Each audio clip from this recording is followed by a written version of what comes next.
riders to a mythical, legendary finish at Orova.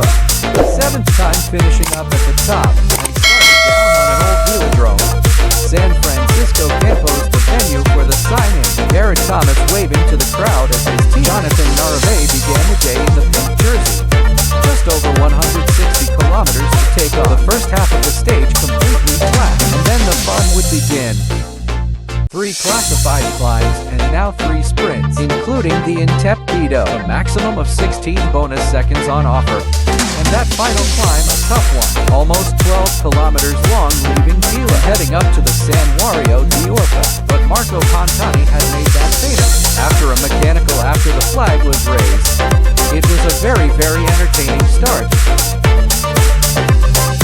Couple of groups got away. It would be 5 riders, a 5-star Italian break. If you're really wearing the Ciclamino jersey, Mark Illusion teammate for Astana behind there. Be a way to see who would control, and then it would be the Enos Grenadiers Bulgatron.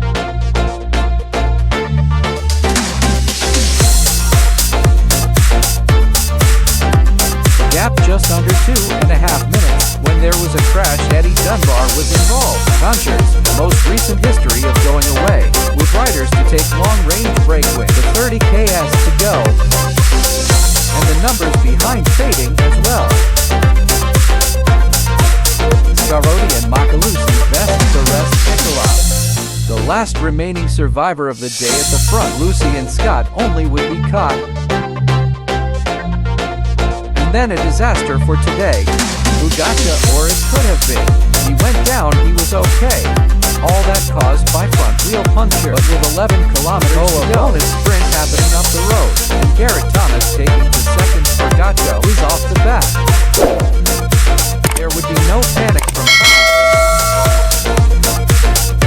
and all the talk from the Italian fans, in particular about Michael Pantani, a mechanical at the bottom, or the climbing star.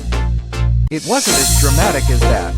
His team brought him back to the front, as his team really got to work.